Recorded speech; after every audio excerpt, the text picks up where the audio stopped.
Number 2. The sun was shining. सिज चिमकी रहियो हुयो. Past continuous બે પાત્રમાં past simple. We often use the past continuous to describe the background. અને background यानी मां में सही ॻाल्हि हिते ही काई शइ करे रहियो आहियां. को तव्हांखे थी सघे थो को शोर ॿारनि जो ॿुधण में ईंदो हुजे, काई शइ थींदी हुजे, उहो असांजो बैकग्राउंड आहे. Clear? Past simple. We use the past simple for action in a story.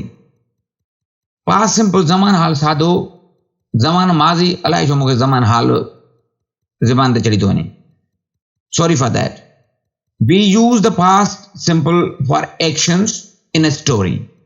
ऐं ज़मान माज़ी सादो वरी असां कंहिं कहाणियूं, आखाणियूं, ॻाल्हियूं कंहिंखे ॿुधाईंदा आहियूं त असां उन्हनि में बि इस्तेमालु कंदा आहियूं. कहिड़े हिसाब सां अचो त ॿिनी खे. The sun was shining. सिज उभरी रहियो हुयो. सिज चिमकी रहियो हुयो. We arrived at the beach. असां समुंड जे किनारे ते पहुतासीं.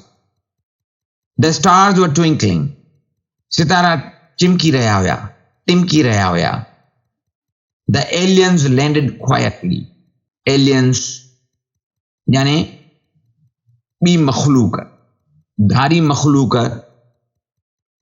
आराम सां ख़ामोशीअ सां ज़मीन ते लथी.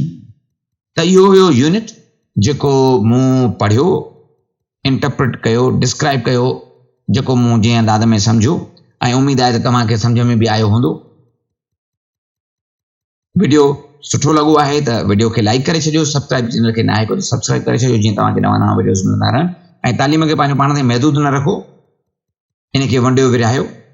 पंहिंजनि दोस्तनि मिटनि माइटनि पाड़े वारनि हम जमायती क्लास फेलोज़ खे बि ॿुधायो त जीअं हुननि जी तालीम में बि इज़ाफ़ो थिए. त पोइ वठूं तव्हां पाण इजाज़त, त पोइ तव्हां असांजो धनी निगहबान. अल्लाह हाफ़िज़.